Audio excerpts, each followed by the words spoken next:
Good evening, everyone. Welcome. Hello, hello, hello. Thank you so much for tuning in to another episode of Vegan-ize with Dr. Monique. I am Dr. Monique, your host. I am a board certified family physician, known as a physician in the kitchen. And on this show, we talk about all things veganish. I share with you some of my struggles, my accomplishments, my aha moments, and bring you along on my journey toward a more plant-based diet. So I am joined by Mr. Ellis himself. How are you today? I am doing well. I'm excited. Again, I told you this is my favorite Thursday show. Really, favorite time of the week, favorite time of my day on Thursday. This is how I end my day, and so much fun. So I'm happy to have another Likewise. episode of Vegan this year and find out some more things I didn't know about food. There you go. And can you believe it? We are already wrapping up January. Like next time it'll be February. I mean, this is Yes. just insane, right? The ball was just dropping. Like this is crazy. So you guys know what we do. And to our faithful, our regular followers, thank you so much for tuning in week in and week out. You know what we do here. We represent that zip code, that area code, that country, that state. Drop it in the chat. Let us know where you are watching us from. And be sure to tag a friend, because what good is all this helpful information if you don't share it? Because sharing is what? Caring. That's So right. let's go ahead and get those. Y'all start coming on here so we can fellowship, as my grandmother used to say. I just have to say though, this past weekend, I feel like I would be remiss if I don't mention the NFL playoffs. Like I Oh know the wow. show is about Yeah. food, but that was crazy. Even like a no football expert like me knew that was crazy. I said I was like that was probably the most phenomenal weekend of football I've ever watched in my entire life. It was Oh my just, and then the last goodness. game was just it was must see TV. It really Must. was. And so for me, since my world, since I'm in the food world, and then hopefully the Super Bowl will live up to that because the halftime looks amazing with Mary J. Blige. I mean, come on. And so I'm thinking of some recipes. What can I make to have some food as good as that Super Bowl better be with the lead up to it? So, but Well, yeah, that's a thought. We were talking about this. It's like we should have the show either next week or the week before the Super Bowl. We should do uh, healthy Super Bowl snacks, right? I So love it. how you can eat healthy during the Super Bowl? Because I know a lot of times there's a lot of chips, there's a lot Oh, of fried chicken wings, there's a lot of it's a unhealthy lot of food. this. It's a So how lot to of do this. super healthy Super Bowl, right? Exactly. Yeah, because you're not really focused on what you're eating. You're focused on that game, and that's when you take in a lot of calories that you may not be aware of because you're kind of absent-mindedly eating. Or if you're with other friends, other people, you may eat more than you mean to. So, oh my goodness, we have Isabel from London. Cheerio. We are forget Pitbull, Mr. Worldwide. We are worldwide up in here. We've got the good evening family. Hello, Mr. Patrick from Florida. We've got San Antonio, Texas. I love it. The South is standing up tonight. So where are my East Coast folks? So I need my New York folks. Don't leave me hanging. As I've said before, my parents are from Alabama. I grew up in New York. I went to med school in Philly. I went to college in Chapel Hill. I lived in Memphis. Where else? I've got touch points all around the country. So let me hear you. If you're here, please let us know. So today we are going to talk about how to veganize your comfort food.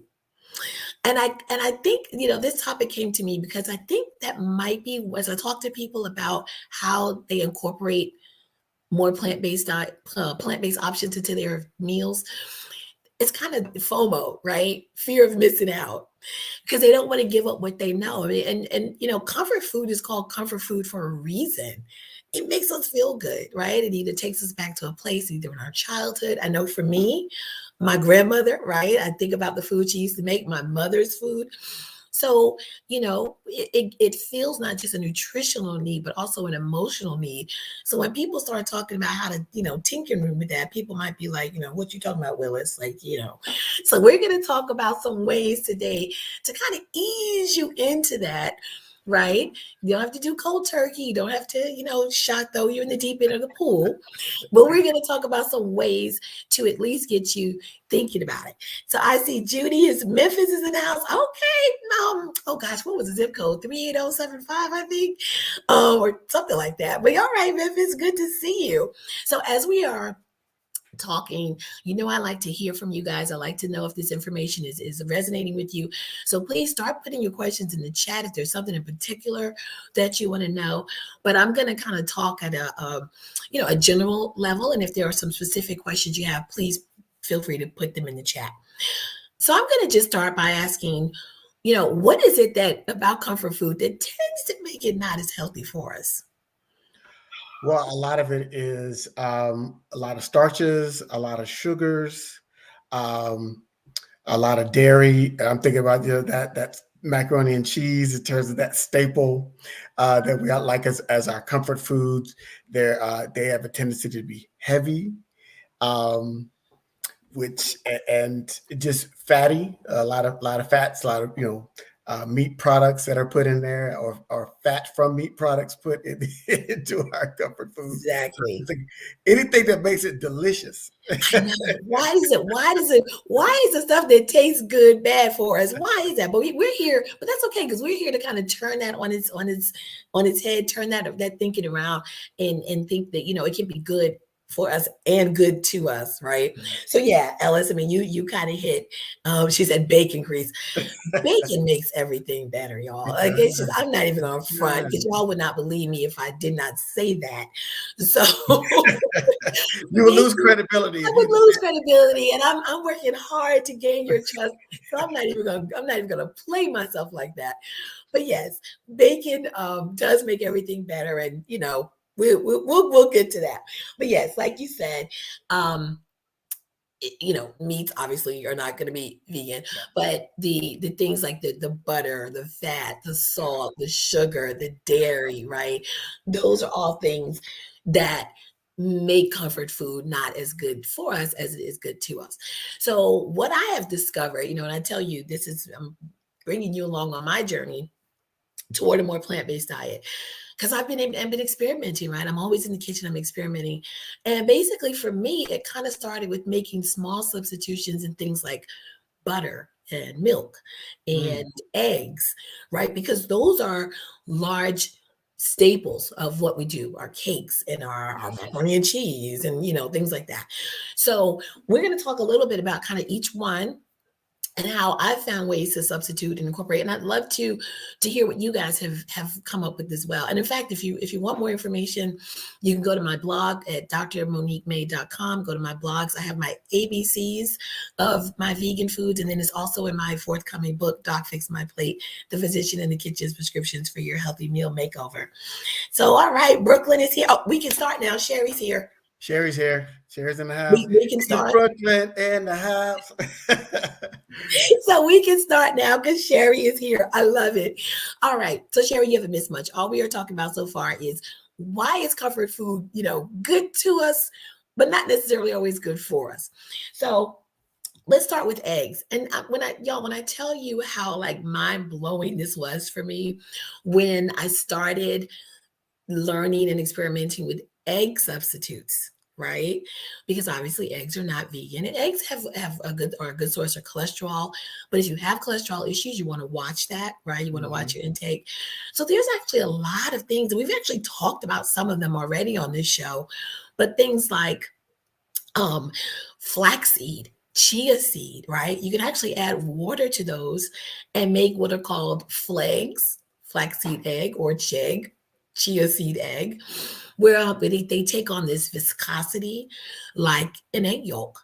And you can incorporate that into your quick breads like zucchini bread, or even pancakes, things like that, cakes. So those things are full of, they're little powerhouses. They're good if they're full of fiber, they're full of omega-3. You've got some protein, lots of different, almost like make some superfoods for you. So Sherry says she's a lover of comfort food, especially mac and cheese. Join the club. You have to go back and watch the episode we did right before Thanksgiving where I shared my vegan macaroni and cheese, because yes, it's who doesn't love a good macaroni? So I saw that Patrick says he loves cooking soup without meat. Oh, I'm so glad you say that. So what do you use as your meat replacer? Because that brings me kind of to my next topic, collard greens, right? That's okay. So collard greens, and my mom, I don't know if she's watching, but my mother's uh, criteria for perfectly cooked collard greens is that shine. Now collard greens got to have that little shine to them. Yeah. And where does that typically come from?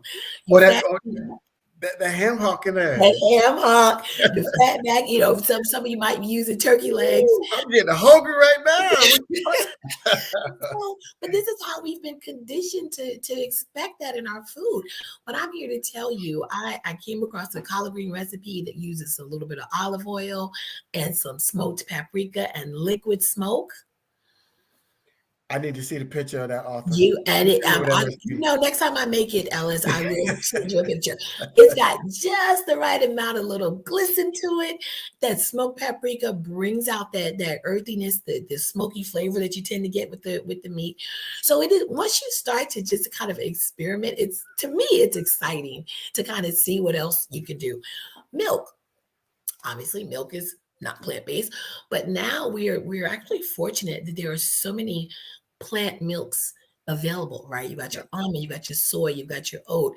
My new favorite is oat because it's actually pretty fatty, very similar to regular milk. And so, almond milk to me is a little thin, a little watery. Right. But if you're looking for that, that kind of mouthfeel of that fatty, milk, think about oat milk. So some of them you can even make yourself. And I'm not telling people to go out and start churning their own butter and making their own milk. But some of it is not as complex as you may think. I mean, literally, oat milk is water and oats. You let them sit, let the water drain. Once it's drained, you press it out, you've got oat milk. Similarly, buttermilk, right? Who makes cornbread without buttermilk? I don't know. I don't know anybody who's making cornbread. If you are, you need to stop it. But if you are making, you can have vegan buttermilk, right? A Yeah. little bit of one of those plant milks we just mentioned, and either add lemon juice or even apple cider vinegar. It'll start to curdle, and you've got your homemade buttermilk. So lots of different ways to still get some of those ingredients that we typically associate with comfort foods, but in a healthier way. So Lynn says that chicken bouillon is good. Okay. Yeah, mushroom or okra. Now, yes, Patrick, if you're doing your meatless soup, mushroom is wonderful. Mushroom is one of my staples. I go to legumes, jackfruit. You can do tofu. You can do tempeh. You can do seitan. Lots of different meat options as well. So here's a true story. So one time I got a mistake. Like, you go to like one of those, this is pre-COVID. So you had one of those, big dinner parties and everybody's ordering different, things. And so something got dropped in front of me. I ordered a burger. Burger got dropped in front of me. I took a bite. I said, no, this doesn't taste, it's good, but something's not right. I took another bite. It's portobello mushroom. It wasn't terrible. So, I can't. So it's kind of like partly cloudy. It's like it's not, or partly sunny. It's a difference between partly cloudy, partly sunny. I don't know the difference. So I won't say it was good. I will say it wasn't terrible. It wasn't bad. It was just kind of like, And it wasn't the flavor more so. It was the texture that threw me off, because mushroom has that has a different texture than meat. And I was like, that's interesting. I don't know if I'd order it again, but I could say, if I was really pushing down that way, I was like, I could see myself eating this, Yeah. And, again, it's you mentioned mushrooms, meatless Monday, again, because what we're talking about, like I've been saying all along, is small steps, right? Maybe you replace one day a week. Maybe you replace one meal a week. You start where you are, get it going. So mushrooms, for those who like them, are a great option. Elena, I'm with you. I love putting mushrooms too. I have some in my refrigerator now. Tonight I'm going to make this stew, this recipe I came across. I'm like, it looks amazing. I've got to make it. So put steak sauce on it like a steak. Say that again, Elaine. I don't think he heard you. Because you can A1 steak sauce. We talked about that's vegan, right? It's vegan. It is vegan. My Worcestershire sauce. I've actually made a vegan Worcestershire sauce. So watch out, stores coming soon. My brand of vegan Worcestershire sauce. But yes, you can dress it up, season it, and that brings me actually to my next point of salt. You know, if you're one of these people who reaches for the salt shaker before you even taste the food, please stop doing that. And just like doing the Macarena with the salt shaker. You know, and some people do it with pepper. My dad does it with pepper. Pepper, that's okay. I mean, I still think you should taste the food first, but you know, explore other ways to season your food. Fresh herbs, fresh spices, you know, they help to enhance the flavor of food. And yeah, I'm not saying not to add any salt. Salt, we know, you know, kind of helps. I think of salt as kind of like the matchmaker, right? Like you've got the onion and the garlic over here. You want them to kind of hook up and get together. Put a little salt with it. But salt should not be like, it shouldn't be like a thruple, like, you know, like it shouldn't be like a major player. It should be kind of just, you know, it does its role and then it kind of steps back. So can I just make a public service announcement for all those folks that are home chefs and people that are eating food prepared by home chefs? The biggest pet peeve I have, I'm looking right into the camera, I'm looking at y'all. Looking at you. If you reach for the salt before you taste my food, we're gonna have some words. Okay? Taste the food before you, because it's salt. I cook. Taste the food before you reach for the salt. That's it. We can go back to the show. I'm sorry. I know. I'm with you on that because I'm like, you don't even know. You don't even, and then you put too much salt on it, then you're gonna be mad, right? So right. So just stop it. But yes, low sodium. You know, if you're looking for, you know, broths and stocks to make your food, season your food with, look for, if you don't make your own, which is of course the best way to control how much salt is in there, look for ones that are low sodium. Just a few more things about, you know, we've spent what 3 or 4 weeks talking about sugar alternatives, right? So we know now what we can use instead of that white. Oh my goodness. Okay, so we got a celebrity watching us right now. So Elena is our fitness evangelist. She does our fitness show here on Black Doctor every Monday, Wednesday, and Friday, 8:30. She is wonderful. And so, wow, thanks for watching, Elena. Yes. I didn't realize that was you. Thank you. Thank you. And we love you back. Oh my goodness. We've got London, we've got Elena, we've got our regulars. Y'all look, I'm full right now. I am so full because this makes me feel so good. So thank you so much for gracing, all of you for gracing us with your presence. So, but yeah, we learned, you know, go back and watch the archives if you missed any, but I know it was like 3 shows on sugar called Give Me Some Sugar. Yes. And we talked about all the different types of sweeteners that are available. And kind of the take home point for that was think a little bit outside the box. You can use applesauce. You can also use that as an egg replacer too, believe it or not. Yes. But you can use things like, because we remember we said honey is not vegan, but you could do your, you know, maple syrup, your monk fruit, right? Agave, you know, little bit, right? We talked about that. So lots of different ways to add sweetness to your foods without necessarily, you know, adding a lot of sugar. And one thing too, the way you cook food can even bring out, you know, and I know this is not news to a lot of you, but you know, sometimes when you grill fruits, it makes them sweeter, right? So, you know, be open to kind of experimenting with different techniques, different spices, different seasonings, and you may find that over time you're able to strike that balance between your comfort food that's good to you, but also good for you. And you can do it if you have a gas. If you cook with gas, where you don't have to fire up the grill, because I know that's harder and it's a process to fire up your grill. But if you have a gas stove or range, you can just roast your vegetables a little bit. Like turn on the fire, roast it. If you got a poblano pepper or something like that, roast it. It does change the flavor. It gives you kind of that smoky roasted feeling when you're making your bowls or your salads or things like that. So there's some ways, some techniques that you can incorporate into your regimen to keep it fresh, keep it vibrant as you're moving away from eating meats, which has kind of that natural meat flavor to it.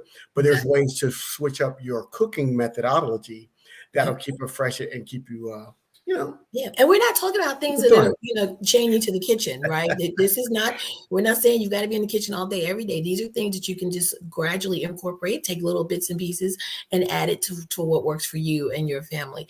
And as we wrap up, I would just say, one of my favorite new things is coconut aminos. It's made from coconuts, but it's a nice replacement for soy sauce, because soy sauce can have some gluten in it. So people who have gluten issues might want to watch out for that. And they also tend to be pretty high in sodium. Yep. Exactly. So there's soy sauce. There's it starts with a T. I'm blanking on the name. But that tends to be if anyone knows what I'm saying, put it in the chat. But it's gluten free, but then coconut aminos is gluten free and also vegan and low in sodium. So, and that's a great way. That and liquid smoke, add those two to your food, really brings out some flavor, especially in those for the meat.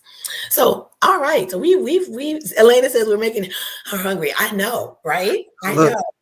Hey, so do us a favor. Drop your favorite herb in the comment section. I'm going to say mine out loud is rosemary, right? Okay. I have started to fall in love with rosemary. It used to be cilantro. I used to love cilantro, but I still love cilantro. So I'm not used to. I still love cilantro, but I've been finding myself cooking more and more rosemary, and it's a really, really fun kind of, and it's got a nice flavor to it, and it really, you can stick it in soups, you can stick it anywhere. I'd stick it anywhere. So rosemary, so drop your favorite. I see basil, ginger. Great. I love all of those. Yeah. I do too. Cilantro, basil, dill, ginger. I could go on and on. One of my new favorite ones is cardamom. If you haven't discovered cardamom, discover cardamom. It's got a wonderful green cardamom, not the brown, but the green cardamom has a nice citrusy flavor. It pairs really well. I use it in my lemon pound cake, and it really brings out the flavor. So yes, lots of stuff out there. I like the ginger in a tube. They got fresh ginger in a tube. And so it helps with, because like when you buy the root, it's hard to scrape it and cut it. It could be cumbersome, but that little tube, and it's a 1-to-1. So if your recepe calls for a tablespoon of fresh ginger, you can use a tablespoon of that tube, and it helps. And the turmeric, and there you go. And a lot of these, in addition to tasting good, they have especially turmeric and garlic and ginger have anti-inflammatory, antibacterial, antiviral, antifungal. Like these things help boost your immune system. So yes, someone says they love a good Italian mix. Free the people from Lowry. Come on now, we black now. Come on, Elena. Come on back home now. You got to have some Lowry's. Don't come for me. But get the Lowry's low sodium. Get the Lowry's low sodium. Leslie says she's making a new grocery list after listening. Yes, I'm so glad this is helpful. Air fryer, Maggie, you're absolutely right. An air fryer is a wonderful appliance to have in your kitchen. You can make it with and cook with less oil. So lots of different things you can do. I use mine as a dehydrator, all kinds of things. Elena says, can we teach them about sugar and agave and artificial sweeteners? We did that, and what I recommend you do. 3 shows on sugar. You got to watch back. Elena, I will send them to you personally because I have your email. So I will send them to you personally. The shows that we did it. Sherry, you're right. Cinnamon is great in coffee. And another fun fact about cinnamon, it lowers your blood sugar. So if you are borderline, not that cinnamon challenge. We're not talking about that. None of that foolishness where you blow. No, put some in your coffee.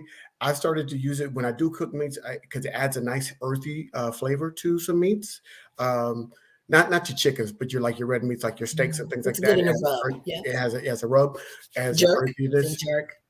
Yes. But in terms of putting in your coffee, it does lower your blood sugar. So if you are pre-diabetic, borderline diabetic, cinnamon is a great healthy way to help lower that blood sugar. And be sure, again, disclaimer, talk with your doctor, make sure what we're saying is right for you.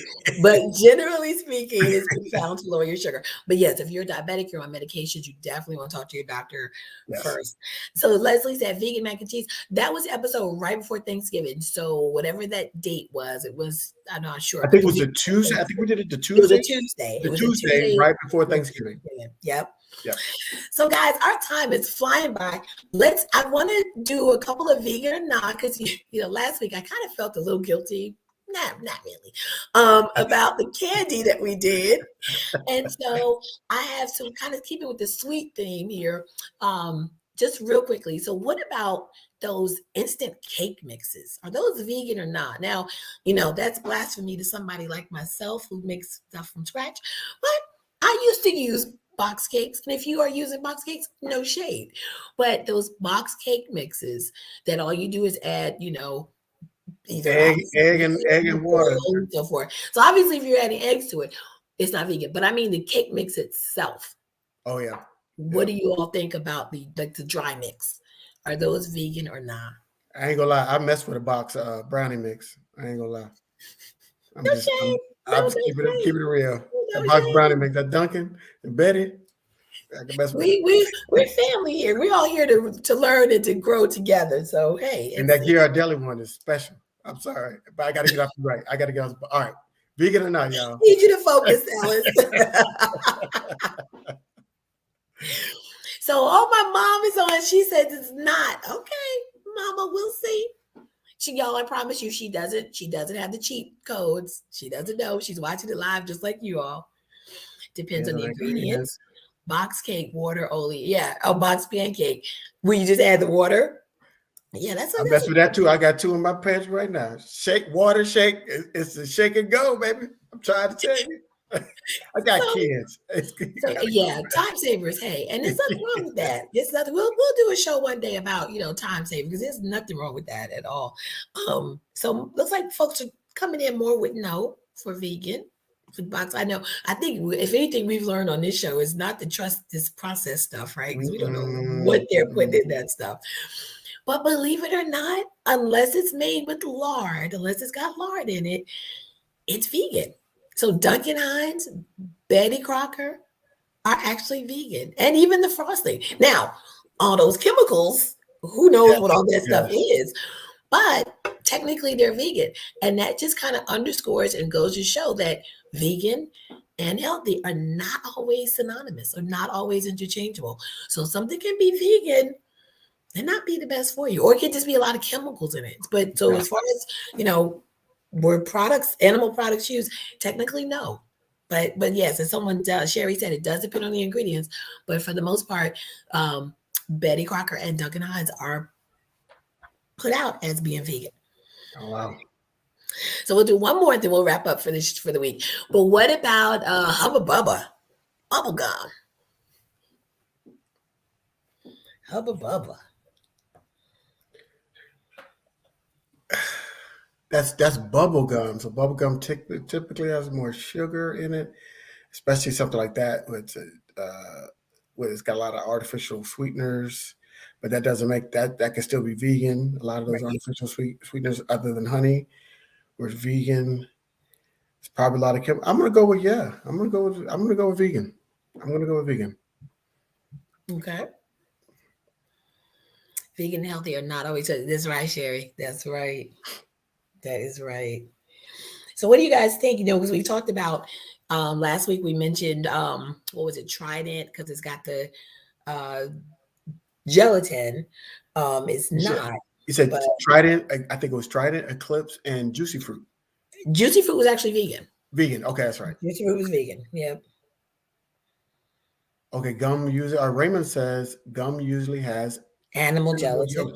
Mm-hmm. So that's why it says no. Okay. Good pull, Raymond. Man, that's really educated. God damn. Well, y'all some smart. It's getting harder and harder for me to pull this off. Like, you all don't know. Like, this is a struggle. Whenever I'm cooking for friends, I use whatever they buy. Do you mean as far as whether it's vegan or not? Is that what you mean, Patrick? I mean, yeah, if you have to know your crowd, you have to know your audience, and I'm not above, sneaking stuff into food, letting people pulling a fast one on people. They'll never know. Look at Ellis. Yeah. Mm-hmm. Ellis, when you come to town, you got to stop at my house. You got to come have a meal. I'll be sitting there like, oh, what's in this? You sound like my dad. He's like, you never know what you're eating over here. Yes. So, but yeah. Morbital, boy, y'all. Who's got the best viewers? This woman right here. Right. Who's got the best viewers? Now, sorbitol is an artificial sweetener, but which is vegan. So, right. So that just because it may have sorbitol in it wouldn't make it not vegan. So Raymond said, beware of the cornbread mixes. He's back on the box stuff. Yes, you're right. Again, depending, read those labels, right? And Some one of that day, Jiffy. Y'all know about that Jiffy. Come on. Come on now. Come on now. I but can't what be is, the only person that made Jiffy cornbread. oh I no, can't but be what the is it? But what's the scripture? When I was a child, I thought as a child, like, you know, so I put away childish things. Jiffy is a childish thing. Again, you guys know we are kidding. We're here to laugh and have fun. But no, I mean, to make cornbread from scratch, it's really not that hard. But if that's not your ministry, then we're not mad at you. We just want you to know what you're eating. But yeah, so Hubba Bubba is actually vegan. It's Elena said that's funny. So yeah, so I just last week we talked about Twizzlers and I feel Skittles being vegan, but again, those are not the healthiest things for you, right? But yeah, technically they're vegan. So Hubba Bubba, if you want to chew and go or bubble gum, you're vegan, go for it. Your dentist may not like what I'm saying, but So guys, that is our time. I mean, time just goes by so fast when we're on here. So be sure to tune in next week. I think I want to talk a little bit next week about. She said, "Oh, Lynn said yes to Jiffy adds sweet cream to it too." Oh my goodness. Okay, thank you, Lynn. Thank you. Is that a Southern thing? I don't know that. I'm not familiar with that. Is that a Southern? Sweet cream? Well, Jiffy is pretty sweet. It is. So to add sweet cream to it, we in the medical range. We created sweet tea in the South. We created ice cream. We love sweet stuff. Yeah, but y'all, y'all approaching diabetical territory right now. So Patrick said I stopped eating meat when I quit the country club. Oh wow. Okay. Thank you, Elena. Thank you so much. Yes, thank you so much. Patrick, you bring up a great point though, because what I think that speaks to is your environment, right? When we go out with friends, when we are around other people, we may tend to kind of veer off our path and eat things that are not, what ideal for us or what we're trying to accomplish. So removing ourselves from that situation can sometimes be very helpful. So guys, we are going to get out of here. Thank you so much for watching. Next week, join us. We're going to be talking about, I want to talk a little bit about all these different diets that are out there, right? Like the keto diet and the paleo and the 360. Now, obviously, those have meat in them. They're not vegan, but I just want to talk about kind of what each one does, what the benefits are, what the cons are. And again, anything we discuss on here, you need to be sure to talk with your doctor about, but we're going to give you some information so that you know what questions to ask.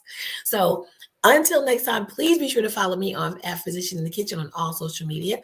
I am Dr. Monique, and I have enjoyed being with you guys once again. And go out and have some good food and stay away from that box Jiffy. Just sprinkle a little bit of bacon on it. It'll be all right. Good night, everybody. See y'all next week.